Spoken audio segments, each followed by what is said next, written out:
और यदि ऐसा प्रयास आप लोगों ने किया है तो क्या कोई बता सकता है, कोई विधायक, अभी 2 तो उसमें से चुनाव भी लड़ रहे हैं, क्या वो बताएंगे पब्लिक में आकर के भी हम लोगों ने सूरतगढ़ के अंदर कॉलेज खुलवाने के लिए ये प्रयास किए हैं? संत महापुरुषों को नमन करते हुए गांव की 3 LC गांव की चौपाल में इकट्ठा हुए सभी बुजुर्ग, नौजवान साथी, प्यारे बच्चे, हमारे बीच में उपस्थित राजस्थान सरकार में राज्य मंत्री श्री गुरु नानक सिख कल्याण बोर्ड के चेयरमैन श्री परमजीत सिंह रंधावा जी, कांग्रेस के वरिष्ठ नेता, किसान नेता, पूर्व प्रधान श्री साबराम पूनिया जी, पूर्व प्रधान श्री हरिराम मेघवाल जी, कांग्रेस पार्टी के वरिष्ठ नेता श्री बलराम वर्मा जी, श्री अमर सिंह गोदारा जी, गगन बड़िंग जी, परमजीत सिंह वेदी जी, युवा नेता अमित कड़वासरा जी, श्री कृष्ण गोदारा जी, भगवाना जी और सम्मानित मंच और सम्मानित टीम, जयसर की सारी टीम जिन्होंने सुबह से पूरा मोर्चा संभाल रखा है और हर गांव में आगे जाकर के आप लोग तैयारी में लगे हुए हैं और पूरी टीम बेहतरीन तरीके से आज काम कर रही है। मेरा निवेदन है, आप लोगों ने पहले भी वक्ताओं को सुना है और हम लोग सब लोग आपसे अपील करने आए। इससे पहले भी गांव में आकर के मैं फ्लैगशिप योजना को लेकर के गांव में आया था, आप लोगों के सामने बातचीत रखी थी। राजस्थान सरकार की जो फ्लैगशिप योजनाएं बेहतरीन है, हमें लाभ मिल रहा है और लाभ मिल रहा है तो हमें दोबारा सरकार को चुन करके उस पर मोहर लगानी है। राजस्थान प्रदेश के अंदर ओल्ड पेंशन योजना लागू करने वाला श्री नरेंद्र शर्मा जी हमारे मंडल अध्यक्ष हैं, सुबह से पूरी कमांड के साथ काम कर रहे हैं। तो ओल्ड पेंशन योजना लागू करने वाला राजस्थान देश का पहला राज्य बना, लेकिन केंद्र सरकार की हठधर्मिता आप देख सकते हैं। दिल्ली में 10 लाख लोग इकट्ठे हुए ओल्ड पेंशन योजना को, OPS को लागू करवाने के लिए, लेकिन आज तक मोदी के कानों पर जू नहीं रही। जो भाजपा शासित प्रदेश है वहां आज तक OPS को लागू नहीं किया गया है। इसलिए मुख्यमंत्री अशोक गहलोत साहब ने जो 7 गारंटी दी है, उन गारंटियों में आखिरी गारंटी ये है कि OPS को का कानून बनाया जाए ताकि कोई सरकार कभी आने के बाद उसको बदल न सके या वापस न ले सके। इसी तरह से जब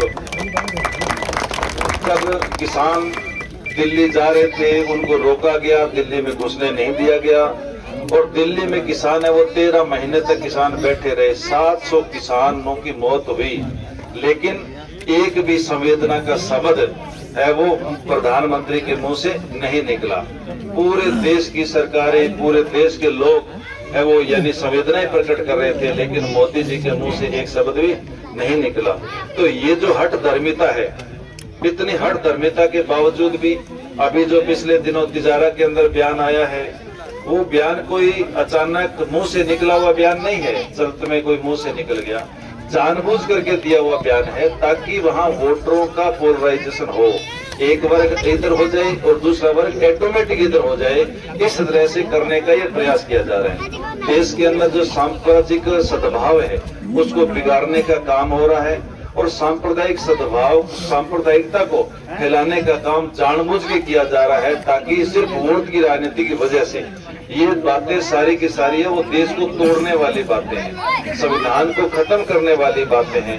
जहां जहां चुनाव होता है वहां वहां इस तरह के यानी काम आते हैं। तो मेरा निवेदन है इन सारी की सारी बातों को ध्यान में रख करके और मुख्यमंत्री अशोक गहलोत साहब ने जो फ्लैगशिप योजनाएं दी है उन पर हम लोगों को मोहर लगाने की जो मौका है वो 25 तारीख को मिल रहा है। हाथ के सामने का बटन दबा करके हम जो राजस्थान की जन कल्याणकारी योजनाएं हैं जिनका लाभ हमें मिल रहा है, बहुत से परिवार ऐसे हमें मिलते हैं वेदी जी जो ये कहते हैं कि यदि ये चिरंजीवी स्वास्थ्य बीमा योजना नहीं होती तो मेरा घर गिरवी रख गया होता, मेरी जमीन गिरवी रख गई होती, लेकिन चिरंजीवी योजना ने मेरे घर को भी बचाया है और मेरे परिजन को भी बचाने का काम किया है। तो इसलिए इन योजनाओं पर मोहर लगाने का जो वक्त है वो आने वाली 25 तारीख है।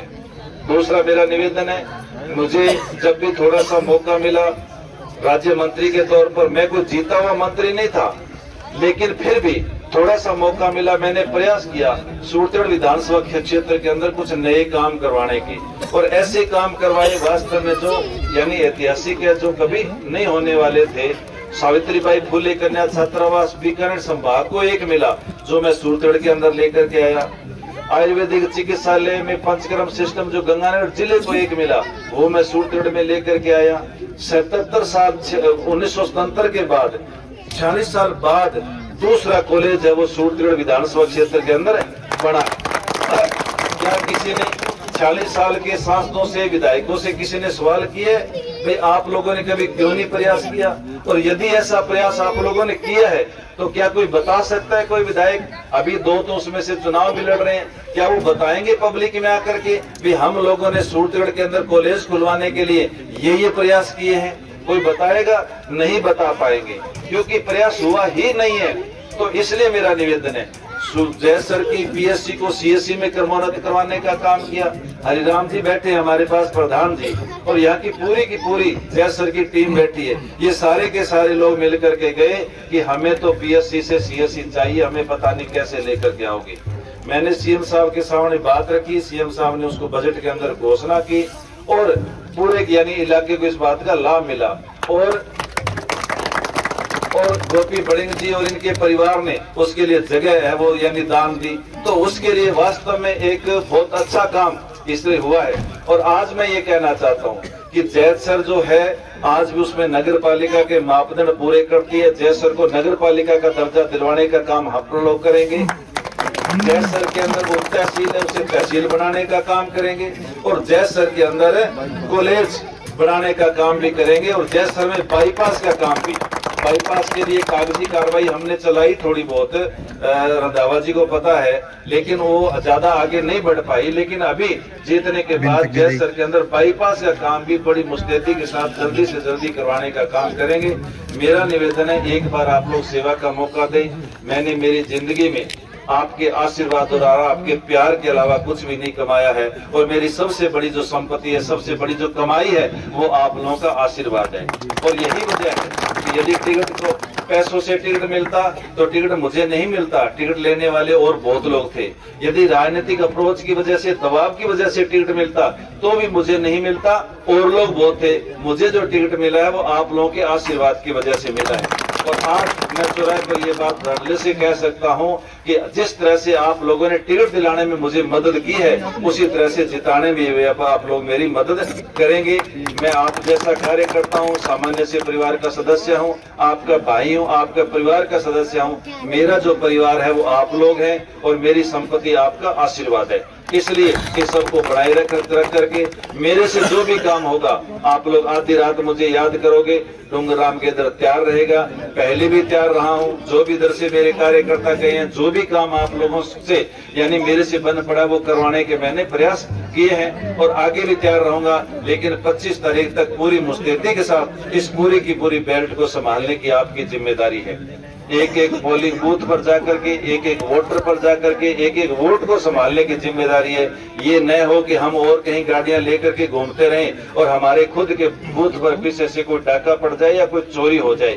इसलिए हम लोग आज का प्रोग्राम हो जाने के बाद सबसे पहले हम लोग अपने अपने पोलिंग बूथों पर संभालने का काम करेंगे। वोट लिस्ट देख करके पूरा पता लगाएंगे कौन कौन वोट है, कहाँ है, किस ओर जा रहा है, नहीं जा रहा है, हमारी तरफ है नहीं है। पूरा आपके पास आंकल रहना चाहिए कि 1200 वोटों का पोलिंग बूथ है, 1000 वोटों का पोलिंग बूथ है, तो इसके अंदर हमारे पक्ष में कितने पोलिंग है, वो हमारे पक्ष में कितनी पोलिंग होने वाली है। इसके लिए आप लोग पूरी की पूरी तैयारी करेंगे। ऐसी आप लोगों से अपील करते हुए आप लोगों ने यहाँ भव्य कार्यक्रम रखा, इसके लिए आप लोगों का बहुत बहुत धन्यवाद।